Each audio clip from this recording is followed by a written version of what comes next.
You absolutely love teaching people now to develop their intuition, to work with their spiritual support team, and to align with their purpose work. So what is the first step? How do people start cultivating their spiritual gifts and access them in their daily lives? I'm a big proponent, like it's important, I feel, to create the time and space, right? In reality, our intuition is ultimately, our spiritual gifts is who we truly are, right? At a spiritual level, we're all soul and body. And our spiritual information, our intuition is just the communication between our soul, our higher self, also our angels, guides, source, right? That whole divine line of communication of that extension of who we are with our human personality self, right? It's our awareness of that, of our higher self. And so creating the quiet time, like having a meditation routine and space, just even if it's 5 or 10 minutes, is really important so that we can get to know thyself, get to recognize what is our intuition, our inner voice versus our mind and our ego. Because our inner voice and intuition is always going to be softer and quieter and in the background. So I know you teach many, many different tools. Is there one that you can give us as an advice today, or that you can point us to, that will help with accessing our intuition, stepping into our higher purpose, and making a bigger impact in the world?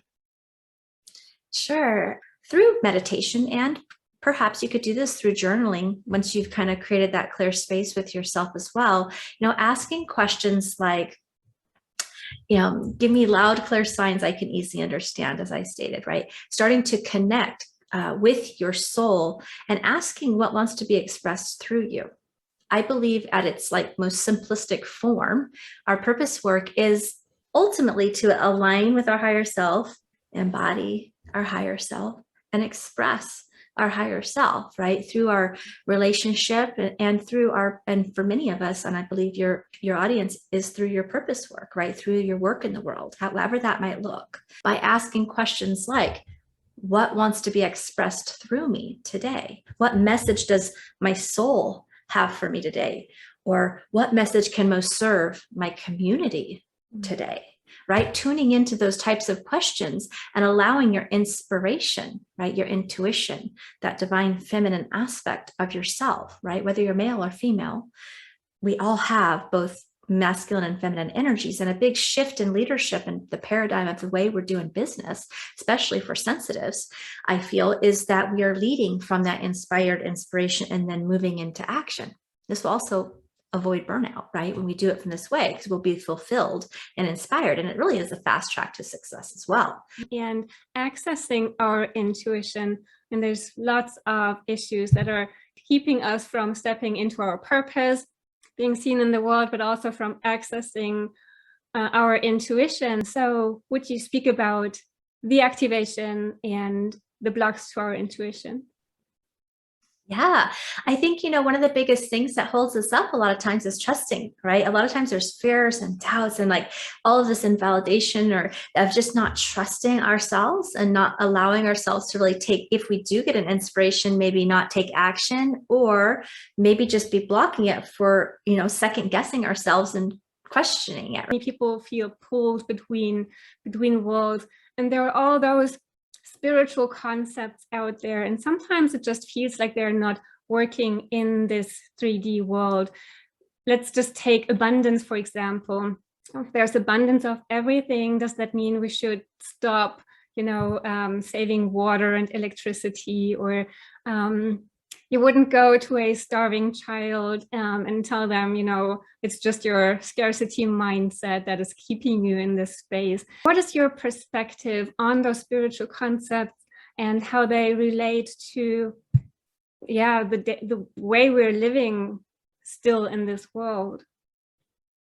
I think it's about tuning into making decisions from alignment, right? From that higher alignment of who we truly are, again, because abundance or money, in reality, it is unlimited, right? And of course, we live in a society and in a world and in a time where that isn't really showing up in the collective, which I feel like a lot of this stuff that's showing up actually is a good thing, because a lot of these patriarchal kind of way that things and energy and things have been set in the world are breaking down, and they need to break down so that they can revive in a new, more aligned way, moving from the 3D to the 5D, as you stated, right? But in that interim, the dark nights of the soul, which is collectively happening, is messy, right? And so in that way, I see it personally kind of like, okay, well, it's intense in the interim, but I know it's leading to good because these things need to be risen to the surface. And I think that sometimes we can get caught into that messiness of it all and be kind of triggered into what's not working and all of those things. So I think I think it gets, one thing that inspires me is that it's exciting to think about the heart-centered people in the world. So when we do our own money mindset work, which I think is sacred work for us around the idea, for instance, of abundance, the more that we individually work on our own selves, those of us that have the awareness and the tools to do so, we're collectively shifting the energy for the world at large. And that's where we can, I think, create the biggest impact first. And especially for those directly around us, our children, the people in our field, ultimately get a healing as we grow and evolve. They actually get to have an easier time growing and evolving because we've broken a lot of these chains down. Does that make sense? So in that sense, I think doing and focusing the inner work here into that alignment is one of the most sacred works that we could do in terms of helping to do our part in shifting the collective energy, which is, I believe, where it's going. It's just not everybody's there yet through their awareness or through their current struggles and situations, right? And so we do want to have, of course, an empathic heart to all of that. But I think it's also very exciting to consider that how exciting with the people who do have the heart-centered way of wanting to be of service in the world, also having the wealth, which in this world is power, because then we can do good with it, right? So when we're aligned in our spending, or we're aligned in our businesses, and we're making impact, money's going to come in if we allow it. So I think some of the work is also being done there for us on an internal level to shift our energy around money in a lot of ways, right? And not see it as the root of all evil, but actually when we do that abundance work, we're helping the world at large, because then the women, the heart-centered people of the world are going to go start to shift structures. Awareness people are going to come and raise up, which we're already seeing, and be in the school systems with more consciousness, right? And so I think that these things are rising, but it's rising through our individual alignment and our day-to-day choices, and that directly impacts the whole of the scenario. So I think when we're spending from alignment, when you bring it back to the planet, right? Looking at our intentions and how we're spending, how we're choosing to live our life with intentionality. If we're connected to ourselves and we're connected to the earth, then we want to do our part to conserve and to help to kind of shift the energy around water and resources and these things that matter, right? By doing our own part. So I don't know if this is sort of answering where you want me to go with it, but there's a lot to that. And I just think it is about our own personal alignment. And the more that we know thyself and make choices and spending and decisions from that way, then we actually will be able to serve the world in a big way and solve a lot of these issues that are happening through our consciousness, through our awareness, through our unity, and through our love. We are here on the leading edge of things, those of you here in this audience, and each person does matter. And I think another piece of that is sometimes it can feel like maybe, well, it's just one of us. Does it really matter if I bring my recycled bags to the store? How many people aren't doing it, right? And so it's easy to kind of be lazy with certain things, right? And it's not that each of us are going to be perfect in everything, but the more that we make decisions that feel that are in alignment with ourselves, which is ultimately in alignment for the planet and the earth and for the wholeness of the good, then we'll start to notice that those ripple effects will begin to happen as well. So in that way, it's our sacred duty to work through our own stuff, because then by proxy, it's going to help the collective, right? And so to me, in that way, even though it's messy, I know on the other side of that is a big breakthrough. And in that way, it's kind of exciting. Yes. Right? To be a part of that. It's an interesting, beautiful, and exciting time to be alive. Jen, I also heard you say you don't have to be the effect of everything that's going on around you. And I love that quote. Would you elaborate on that a little bit? Yeah, I think this is part really important conversation, like for highly sensitive and empathic people, especially, which I feel a lot of people, whether they identify with highly sensitive, empathic, or intuitive, most likely kind of fall a bit into that genre, right? So I think that we oftentimes kind of get matching, we're programmed, we don't even have awareness of it. Like, I think by default is a good way to say it. By default, we're sort of matching the energy of the world and what's happening around us, unless we create a conscious connection to ourselves and really create a strong ability to hold our own energetic frequency.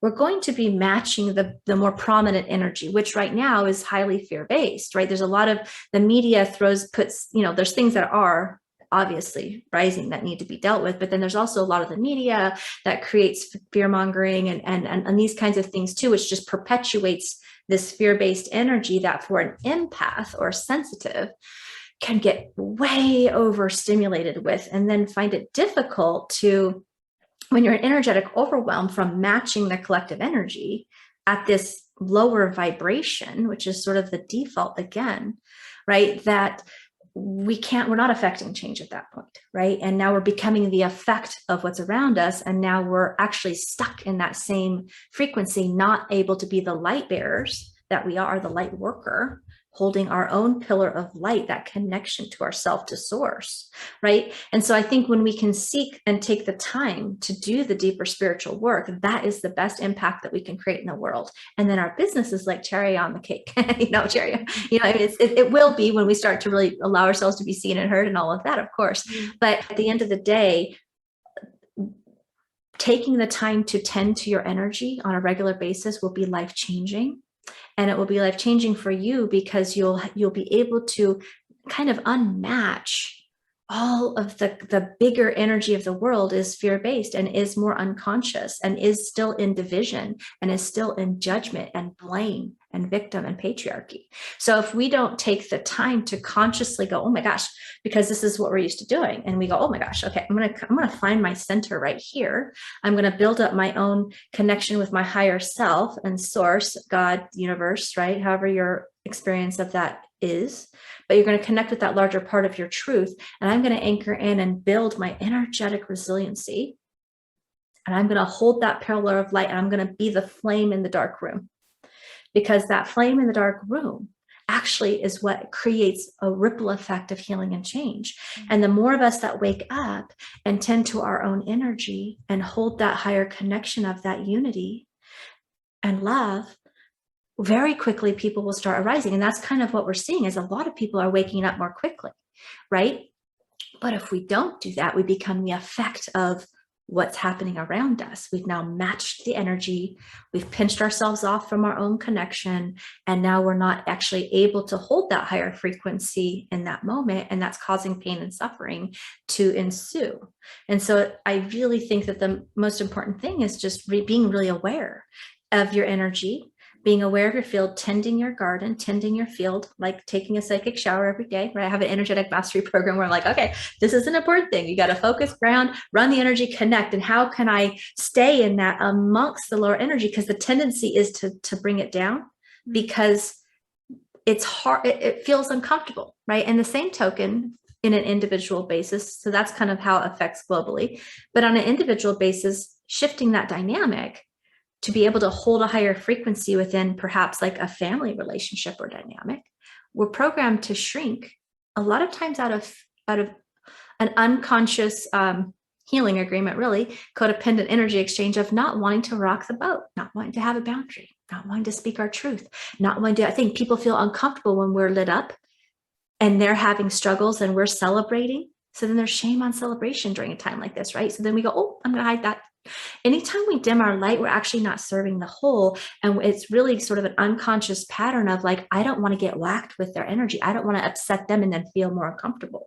So we're taught to shrink. But as we empower ourselves and say, you know what, I'm not really responsible for the individual reactions. My duty is to align. We're actually going to shift and raise the energy and allow people to rise with us instead of keep everybody stuck at that lower frequency, which is what happens when we match the energy. So we need to be able to own our field, tend our garden, raise that vibration, anchor it in, and allow the world and the people around us to rise if they choose, when they choose. And the more people that do that, the more people rise. right? Yeah.